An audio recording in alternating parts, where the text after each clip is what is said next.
अपने अतीत पर गर्व करता है, अपनी परंपराओं का यह भारत सम्मान करता है, अपनी महान सांस्कृतिक विरासत को भारत यह समझता है।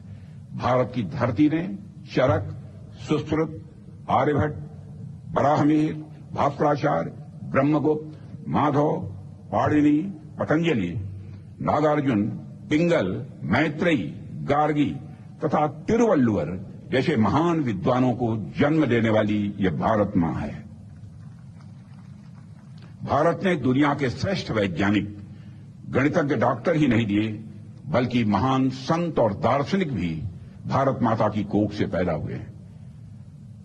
साथियों, प्राचीन काल से ही इंडियन नॉलेज सिस्टम असाधारण रूप से रिच और अनपैरेलल रहा है, समृद्ध और अद्वितीय रहा है।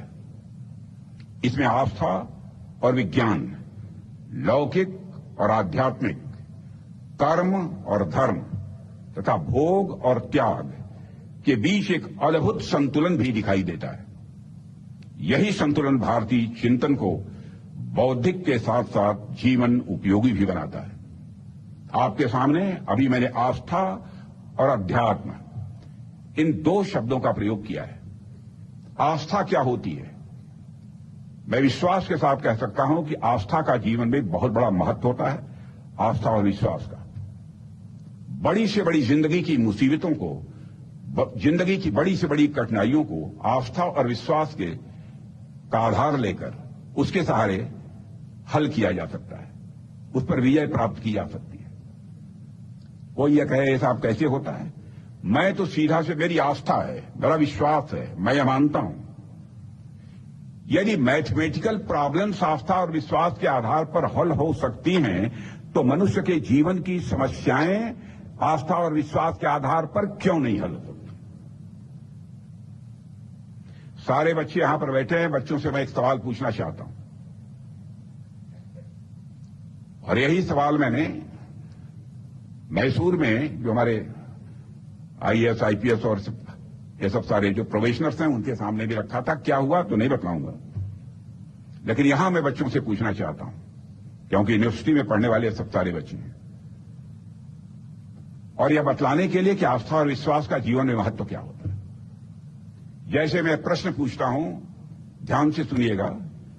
मान लीजिए किसी व्यक्ति के पास इतना पैसा है, आधा उसका माने 50% एक को दे दिया, 1/3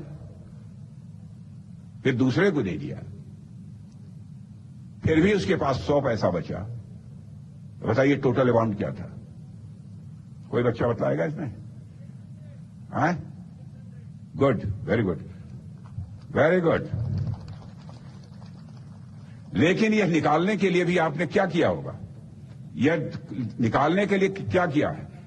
मान लिया, let us consider the total amount was a. मान लिया कि ए, हमारा आस्था है, विश्वास है, हो नहीं सकता, लेकिन आस्था और विश्वास है। A/2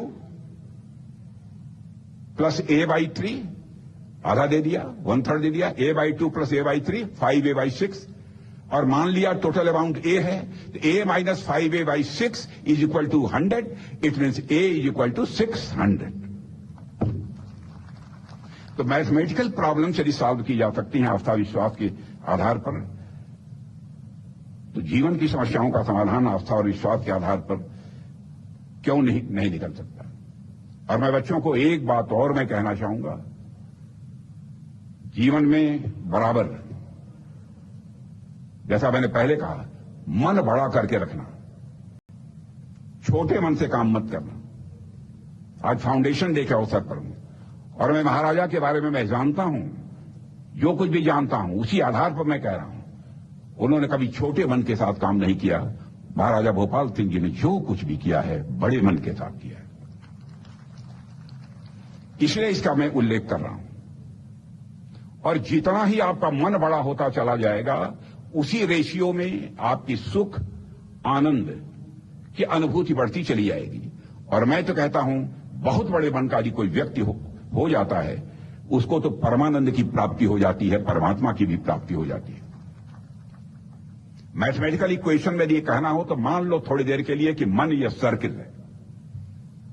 मान लो थोड़ी देर के लिए मन यह सर्किल है, और मैं कह रहा हूं कि मन को जैसे जैसे बड़ा करते जाओगे वैसे ही वैसे सुख आनंद बढ़ता चला जाएगा। तो इसको मैथमेटिकल इक्वेशन में कहना हो तो कह सकते हैं सर्कमफरेंस ऑफ मन is directly proportional to the magnitude of सुख। सर्कमफरेंस ऑफ मन is directly proportional to the magnitude of आनंद। मन यदि बहुत बड़ा हो गया, आत्मा का परमात्मा में विलीन हो गया, तो सर्कमफरेंस ऑफ मन is directly proportional to the परमानंद। परमानंद का कभी मैग्नीट्यूड नहीं होता। मैं सभी बच्चों से कहूंगा कि बड़े मन से जीवन में काम करने की वह कोशिश करें। मित्रों, राष्ट्रीय शिक्षा नीति 2020 भारत की शिक्षा व्यवस्था में इसी दृष्टिकोण के साथ महत्वपूर्ण परिवर्तन इसमें किए गए हैं। यह नीति इंडियन नॉलेज सिस्टम को शिक्षा के केंद्र में स्थापित करती है और हमारी सांस्कृतिक और बौद्धिक विरासत के पुनर्जीवन का यह मार्ग भी प्रशस्त करती है। आधुनिक ज्ञान को पारंपरिक ज्ञान से यह जोड़ती है। मल्टी डिसिप्लिनरी और इंटर डिसिप्लिनरी समझ को बढ़ाने का यह रास्ता भी खोलती है और समकालीन सामाजिक चुनौतियों के समाधान हेतु एक समग्र दृष्टिकोण विकसित करने के लिए यह आधार भी प्रदान करती है।